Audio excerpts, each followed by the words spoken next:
महाशिवरात्रि के मौके पर डायबिटीज के मरीजों के मन में तरह तरह के सवाल उठते हैं कि देवों के देवा महादेवा को खुश रखने के लिए उपवास किया जाए या फिर नहीं। व्रत में अगर एहतियात नहीं रखो तो हो सकता है नुकसान भी हो जाए, क्योंकि एक छोटी सी गलती ब्लड शुगर को हाई ब्लड शुगर में तब्दील कर सकती है या फिर लो कर सकती है। नमस्कार, मैं हूं अंशिका शर्मा और आप देख रहे हैं सवाल सेहत का। इस वीडियो में हम आपको बताएंगे कि हाई ब्लड शुगर किन चीजों को खाने से कम या ज्यादा हो सकती है। साथ ही हमारे हेल्थ एक्सपर्ट डॉक्टर एम वली बताएंगे हाई ब्लड शुगर को कंट्रोल करने के उपाय। जाते जाते वीडियो में आपको मिलेगी एक हेल्थ टिप जो ला सकती है आपके जीवन में खुशियां। रूटीन लाइफ में जुबान के चटकारे की वजह से खूब मिठाई खाते हैं, है ना। ज़बान के जायके के लिए चाय, दूध एक्सेट्रा चीनी भी डाल लेते हैं, लेकिन क्या आपको पता है कि ज़्यादा चीनी खाने से आप जाने अनजाने में डायबिटीज़ को बुलावा दे रहे हैं।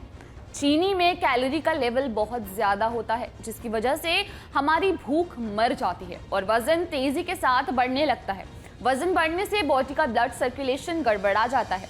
इसका सीधा असर हार्ट अटैक या फिर किडनी पर पड़ता है। हाई ब्लड शुगर अगर कंट्रोल नहीं होता है तो किडनी डैमेज भी हो सकती है।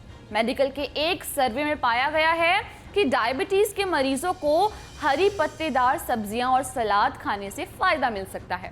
हेल्थ एक्सपर्ट डॉक्टर एम वली के मुताबिक हाई ब्लड शुगर को कंट्रोल में रखने के लिए ड्राई फ्रूट्स जैसे कि अंजीर, बादाम, काजू, अखरोट और पिस्ता आदि खाना फायदे का सौदा है। आजकल सबसे बड़ी बीमारी है हाई ब्लड शुगर। कोविड के बाद 7% लोगों में शुगर बढ़ गई है, ब्लड प्रेशर बढ़ गया है, लोगों में मोटापा बढ़ गया है और ये सब चीजें आपस में रिलेटेड हैं, जिनको हम लाइफ स्टाइल डिजीजेस कहते हैं। और हाई शुगर सबसे खतरनाक है, इसको हम ग्लूकोटॉक्सिसिटी भी कहते हैं। हाई शुगर को माप कर ये डायग्नोज करते हैं कि डायबिटीज है या नहीं है। इसको हाइपरग्लाइसीमिया भी कहते हैं।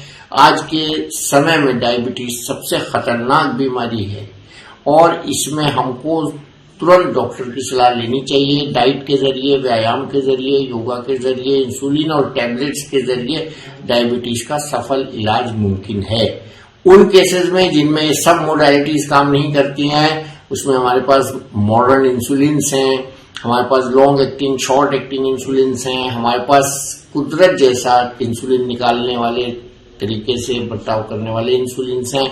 लेकिन अगर ये सब पद्धति भी फेल हो जाए तो आजकल इंसुलिन पंप लगा दिया जाता है और वो भी फेल हो जाए तो फिर पैंक्रियाटिक ट्रांसप्लांट की भी बात हो रही है। आजकल इतनी ज्यादा तेजी से डायबिटीज बढ़ रही है कि हर एक इसका शिकार हो सकता है। प्रेगनेंसी में लेडीज को डायबिटीज हो सकती है, उसको हम गेस्टेशनल डायबिटीज कहते हैं। आमतौर से डायबिटीज दो तरह की होती है, एक बचपन की डायबिटीज जिसको हम टाइप 1 कहते हैं, एक एडल्टहुड के बाद 45 और उसके आगे डायबिटीज होती है, उसको हम टाइप 2 डायबिटीज कहते हैं। ये दोनों डायबिटीज में कॉमन डिनोमिनेटर होता है शुगर का बड़ा होना और इसका इलाज मैंने भी बताया। डायबिटीज का ट्रीटमेंट आसान है, डायबिटीज का ट्रीटमेंट पेशेंट की एजुकेशन है। फ्रुक्टोज लगभग सभी फलों में होता है। ये एक डाइजेस्टेबल शुगर है, हल्की शुगर है और ग्लूकोज से डिफरेंट है और ये इसके ज्यादा बढ़ने से नुकसान नहीं होता है और बॉडी में एक पूल होता है जो ग्लूकोज फ्रुक्टोज में कन्वर्ट कर सकता है और फ्रुक्टोज को ग्लूकोज में कन्वर्ट कर सकता है। लेकिन ओवरऑल हमें शुगर्स पे कंट्रोल करना चाहिए।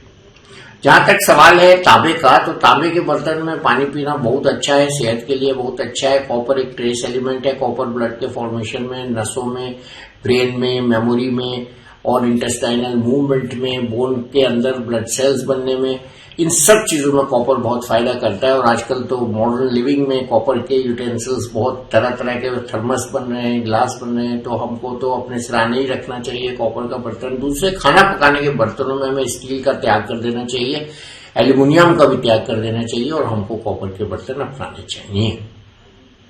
शरीर को नींद नहीं आ रही बड़ी कॉमन समस्या है, यंगस्टर्स की समस्या है, ओल्ड पीपल की समस्या है। नींद ना आना डिप्रेशन का भी लक्षण हो सकता है, एंजाइटी का भी लक्षण हो सकता है, थकान का भी लक्षण हो सकता है। इसलिए योगा करें, व्यायाम करें और अपनी दिनचर्या को जो है एक तरह से मेंटेन करें। दिनचर्या के साथ साथ अच्छी नींद लें और अपने को चिंता मुक्त रखें, यही इसका निवारण है। उपवास करना भी बहुत अच्छा है। आजकल मॉडर्न लोग इंटरमीडिएट फास्टिंग की बात करते हैं, लेकिन उपवास तो सदियों से प्राचीन पद्धति है। करीब करीब हर धर्म में उपवास की प्रेरणा दी गई है, क्योंकि हम जब तक अपने पेट को रेस्ट नहीं देंगे तो पेट काम नहीं करेगा ठीक से। तो हमको ओवर ईटिंग हमेशा मना है। उपवास बहुत अच्छा है सेहत के लिए, ब्रेन के लिए, शरीर को हल्का रखने के लिए। उपवास व्यायाम का ही एक प्रारूप है। पेट को सीधा रखना बहुत जरूरी है। पेट को टेढ़ा मेढ़ा रखने से बहुत सी बीमारियां हो जाती हैं। आजकल लोग कंप्यूटर पे बहुत काम कर रहे हैं, बहुत ज्यादा बच्चे यंगस्टर्स ऑफिसेज में 10-10 घंटे बैठकर काम कर रहे हैं, फिर बाकी टाइम 4 घंटे ड्राइविंग कर रहे हैं, ऑफिस से घर जाना, घर से ऑफिस आना। तो ये पीठ के लिए बहुत हानिकारक है। पीठ खराब हो जाती है और आजकल विटामिन डी की कमी से लोगों को बहुत ज्यादा कमर में दर्द रहने लगता है, पोस्चर उनकी खराब हो जाती है। इसके लिए विटामिन डी का इस्तेमाल करें और एक्सरसाइज करें अच्छी फिजियोथेरेपिस्ट की निगरानी में। उपवास के बाद सबसे अच्छी चीज जो है वो प्रकृति के करीब होना है। हवा, पानी ये जो है, और प्रकाश है, और धरती है, धरा है और अग्नि है। इन सब चीजों का जो है मेडिकल साइंस में बहुत बड़ा रोल है। प्राचीन हमारे जो संत थे, मुनि थे, हकीम थे, डॉक्टर पुराने थे, जो वैद्य थे, वो इन बातों पर जोर देते थे। अभी भी मैंने अपने पैड पर छापा हुआ है कि हमारे 6 सबसे अच्छे दोस्त हैं, उसमें सनलाइट है, एडिक्वेट रेस्ट है, एक्सरसाइज है, और सेल्फ कॉन्फिडेंस है, और प्रॉपर डाइट है, और छठा सबसे इम्पोर्टेंट फ्रेंड्स हैं।